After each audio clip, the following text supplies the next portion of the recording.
Mr. Speaker, for many of us here today, there was someone in our family years ago who dreamed of coming to America.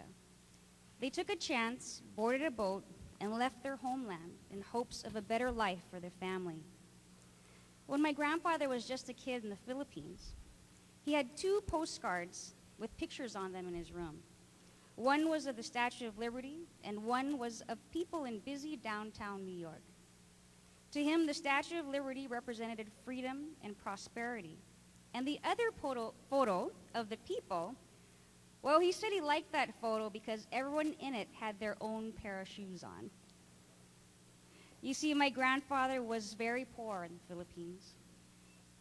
So poor that he and his brother would take turns sharing that one pair of shoes. And so to him, that photo meant that America was fabulous. And so he left the Philippines, and because of him, our family has excelled as Americans. Mr. Speaker, today we honor a group of very special people who also took a chance, dared to imagine the possibilities, and who have not only achieved the American dream, but have helped others to obtain it as well. We, of course, honor the United Filipino Council of Hawaii for receiving the 2008 Banaag Presidential Award for Filipino individuals and organizations overseas. This is a tremendous honor that is only given by the President of the Philippines herself. And so first, I would like to introduce Eddie Agas.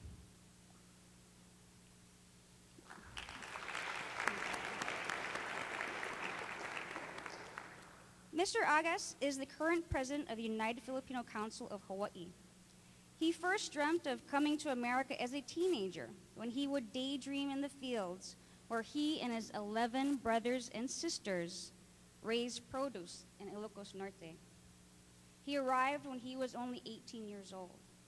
In his first job, he worked as a machine operator at Dole Cannery for just $1.60 an hour.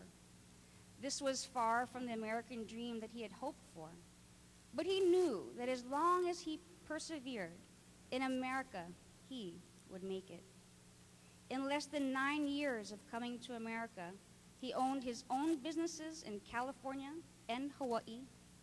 He continues to own his own businesses in addition to working for the city, and he volunteers numerous hours to help the community and others that were much like himself have a better way of life. Thank you, Eddie. And next is Emmy Ortega Anderson.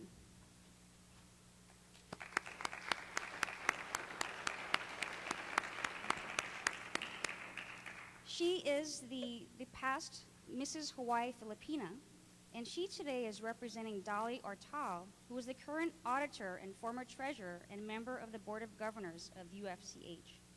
She also came from Ilocos Norte. She came with her husband on a professional visa as a teacher. When they were in the Philippines, they saw their own townmates returning from America more prosperous, and she and her husband wanted that for her family. Her first years in America was tough. She said she often felt discrimination because of her accent and the language barrier. But much like my grandfather, who wanted to speak better English and prove that he too was deserving of being an American, she studied and took every class she could to perfect her English. With these skills, she has helped many Filipino immigrants obtain a better education. Ms. Anderson, as well as Dolly, helped to author the first draft of the nomination for the Banaag Award. Thank you. Next, I'd like to recognize Don Alvarez, a fellow Eva Beach resident.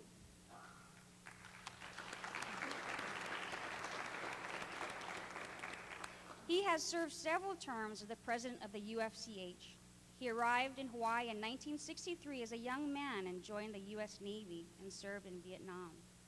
He retired from the police force after working 33 years, and he has tirelessly dedicated his life to helping the youth of Hawaii, especially to help kids stay out of gangs. He was recognized as the Police Officer of the Year in 1991 for his outstanding service in promoting youth development. For over 10 years, he has mentored teens at the Hawaii National Guard's Youth Challenge Academy. And he told me last night, in a very emotional way, he says, when I see you young Filipino legislators and everything that we've gone through, I think how proud I am of all of you. Thank you.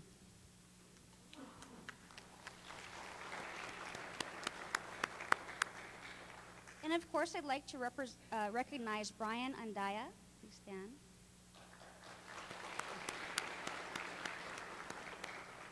He is the immediate past president of UFCH. Brian was a plantation kid from Honoka'a in the Big Island. He saw for years how hard his parents had to work on the plantation just to survive. And he vowed that he would get a good education to ensure that no one in his family ever had to suffer the way his parents did. He eventually received his law degree from DePaul University in Chicago, Illinois. Yet despite graduating in the top 10% of his class, he couldn't even get an interview at any of the law firms he applied to in Hawaii. It was State Supreme Court Justice Mario Ramil who gave him his first chance when he became a law clerk for him.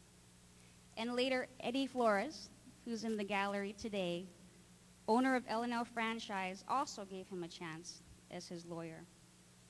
Today, Mr. Andai is the Vice President and COO of L&L Franchise with over 200 restaurants in the U.S. and abroad. Today, he says, I still can't believe how my life worked out, he says. This stuff just doesn't happen without someone giving you that big break. And that's why he says he volunteers for UFCH to help give that big break to fellow Filipinos who just need to be believed in. And finally, Chulet Paco. Welcome.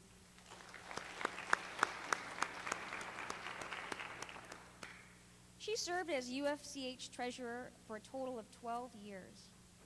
She came to Hawaii in 1972 and was one of the many cicadas who left the Philippines with her family to work on Hawaii plantations. Like many immigrant experiences, however, life wasn't easy at first. Her first office job started at $1.80 an hour as a bookkeeper. Today, most of the projects she works on within UFCH helps youth scholarships. And she currently works as an accountant with the law office. And she says her life now is pretty good. Thank you. And so, Mr. Speaker, we honor our friends who have shown that extra persistence and a constant belief in the ability of the American dream, and who have taught us that once you make it here, you must also help others make it too. Everyone needs that big break every once in a while.